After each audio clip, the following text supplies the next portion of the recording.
بسم اللہ الرحمن الرحیم۔ شہید کے لیے جنت کا ثابت ہونا۔ جابر رضی اللہ تعالی عنہ سے روایت ہے، ایک شخص نے کہا، یا رسول اللہ صلی اللہ علیہ وسلم، میں کہاں ہوں گا اگر مارا جاؤں؟ آپ صلی اللہ علیہ وسلم نے فرمایا، جنت میں۔ یہ سن کر اس نے چند کھجوریں جو اس کے ہاتھ میں تھی کھانے کے لیے پھینک دی اور لڑا یہاں تک کہ شہید ہوا۔ اور سوید کے روایت میں ہے کہ احد کے دن ایک شخص نے کہا، برا رضی اللہ تعالی عنہ سے روایت ہے، ایک شخص بنی نبیت کا جو انصار کا ایک قبیلہ ہے آیا اور کہنے لگا، میں گواہی دیتا ہوں کہ اللہ تعالیٰ کے سوا کوئی عبادت کے لائق نہیں، اور آپ صلی اللہ علیہ وسلم اس کے بندے اور اس کے پیغام پہنچانے والے ہیں۔ پھر آگے بڑھا اور لڑتا رہا یہاں تک کہ مارا گیا۔ آپ صلی اللہ علیہ وسلم نے فرمایا، اس نے عمل تھوڑا کیا پر ثواب بہت پایا۔ انس بن مالک رضی اللہ تعالی عنہ سے روایت ہے، رسول اللہ صلی اللہ علیہ وسلم نے سیسرا ایک شخص کا نام ہے کو جاسوس بنا کر بھیجا کہ وہ ابو سفیان کے قافلہ کی خبر لاوے۔ وہ لوٹ کر آیا، اس وقت گھر میں میرے اور رسول اللہ کے سوا کوئی نہ تھا۔ راوی نے کہا، مجھے یاد نہیں آپ صلی اللہ علیہ وسلم کی کس بی بی کا انس رضی اللہ تعالی عنہ نے ذکر کیا۔ پھر حدیث بیان کی کہ رسول اللہ صلی اللہ علیہ وسلم باہر نکلے اور فرمایا، ہمیں کام ہے، تو جس کی سواری موجود ہو وہ سوار ہو۔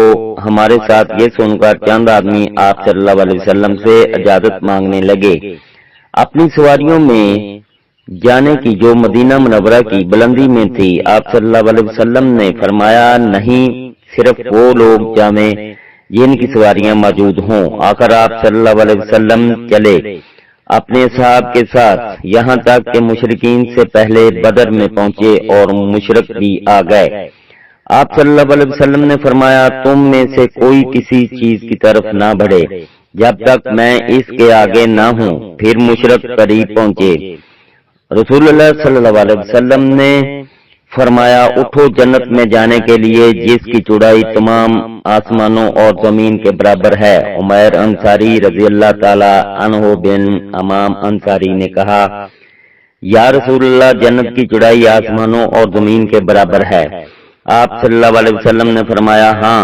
اس نے کہا، واہ سبحان اللہ۔ آپ صلی اللہ علیہ وسلم نے فرمایا، ایسا کیوں کہتا ہے؟ وہ بولا، کچھ نہیں یا رسول اللہ صلی اللہ علیہ وسلم، میں نے اس امید سے کہا کہ جنت کے لوگوں سے میں بھی ہوں۔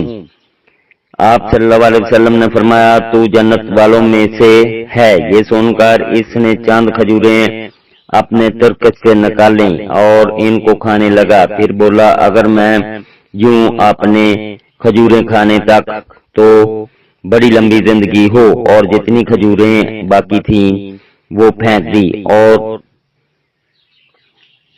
لڑا کافروں سے یہاں تک کہ شہید ہوا۔ عبداللہ بن قیس رضی اللہ تعالی عنہ نے اپنے باپ سے روایت کیا، وہ دشمن کے سامنے تھے اور کہتے تھے، رسول اللہ صلی اللہ علیہ وسلم نے فرمایا، جنت کے دروازے تلواروں کے سایوں کے نیچے ہیں۔ یہ سن کر ایک شخص اٹھا، غریب میلا کچیلا، اور کہنے لگا، اے ابو موسیٰ، تم نے یہ رسول اللہ صلی اللہ علیہ وسلم سے سنا ہے؟ آپ صلی اللہ علیہ وسلم ایسے فرماتے تھے؟ انہوں نے کہا، ہاں۔ یہ سن کر وہ اپنے یاروں کی طرف گیا اور کہا، میں تم کو سلام کرتا ہوں، اور اپنی تلوار کا نیام توڑ ڈالا۔ پھر تلوار لے کر دشمن کی طرف گیا اور مارا دشمن کو یہاں تک کہ شہید ہوا۔ حضرت انس سے روایت ہے، کچھ لوگ جناب رسول اللہ صلی اللہ علیہ وسلم کے پاس آئے اور کہنے لگے، ہمارے ساتھ چند آدمی کر دیجئے جو ہم کو قرآن اور حدیث سکھلا دیں۔ آپ صلی اللہ علیہ وسلم نے ان کے ساتھ 70 انصاری آدمیوں کو کر دیا جن کو قرآ قاری کی جمع یعنی قرآن پڑھنے والے کہتے تھے۔ ان میں میرے ماموں حرام بھی تھے۔ وہ لوگ قرآن مجید پڑھا کرتے تھے اور رات کو قرآن مجید کی تحقیق کرتے سیکھتے اور دن کو پانی لا کر مسجد میں رکھتے اور لکڑیاں اکٹھا کرتے، پھر اس کو بیچتے اور کھانا خریدتے۔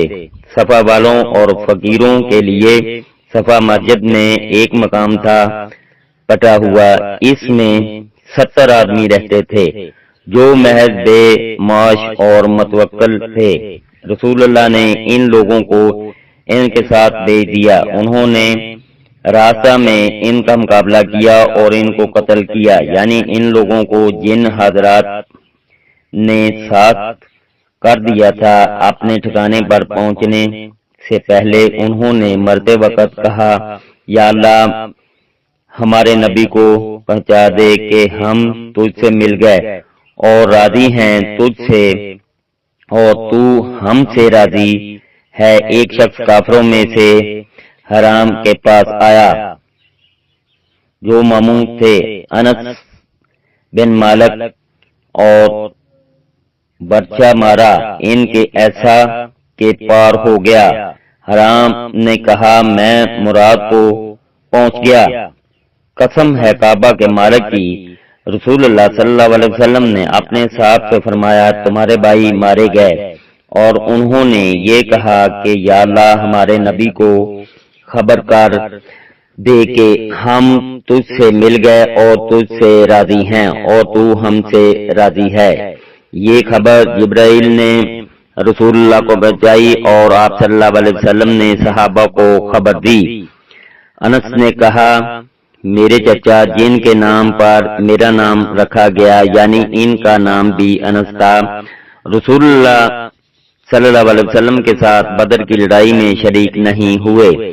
یہ امر ان پر بہت دشوار گزرا اور انہوں نے کہا میں رسول اللہ صلی اللہ علیہ وسلم کی پہلی لڑائی میں غائب رہا، اب اگر اللہ تعالیٰ دوسری کوئی لڑائی میں مجھے آپ صلی اللہ علیہ وسلم کے ساتھ کرے گا تو اللہ تعالیٰ دیکھے گا میں کیا کرتا ہوں، اور ڈرے اس کے سوا اور کچھ کہنے سے یعنی اور کچھ دعویٰ کرنے سے کہ میں ایسا کروں گا ویسا کروں گا، کیونکہ شاید نہ ہو سکے اور جھوٹے ہوں۔ پھر وہ رسول اللہ صلی اللہ علیہ وسلم کے ساتھ گئے احد کی لڑائی میں۔ احد کی لڑائی میں تو سعد بن معاذ ان کے سامنے آئے اور انہوں نے کہا کہاں اے ابو عمرو، یہ کنیت تھی انس بن نصر بن زمام انصاری کی جو چچا تھے انس بن مالک کے، کہاں جاتے ہو؟ انہوں نے کہا افسوس جنت کی ہوا احد کی طرف سے مجھے آ رہی ہے۔ انس نے کہا پھر وہ لڑے کافروں سے یہاں تک کہ شہید ہوئے۔ لڑائی کے بعد دیکھا تو ان کے بدن پر اسی سے زائد زخم تھے، تلوار اور برچھی کے اور تیر کے۔ ان کی بہن یعنی میری پھپھی ربی بنت نذر نے کہا میں نے اپنے بھائی کو نہیں پہچانا مگر ان کی پورے انگلیوں کی دیکھ کر، کیونکہ سارا بدن زخموں سے چور چور ہو گیا تھا۔ اور یہ آیت یعنی وہ مرد جنہوں نے پورا کیا اپنا اقرار اللہ سے، بعض تو اپنا کام کر چکے اور بعض انتظار کر رہے ہیں۔ صحابہ کہتے تھے ان کے اور ساتھیوں کے باپ میں اتری۔ اللہ پاک ہر مسلمان کو اپنے حفظ و ایمان میں رکھیں، آمین ثم آمین یا رب العالمین۔ اللہ حافظ۔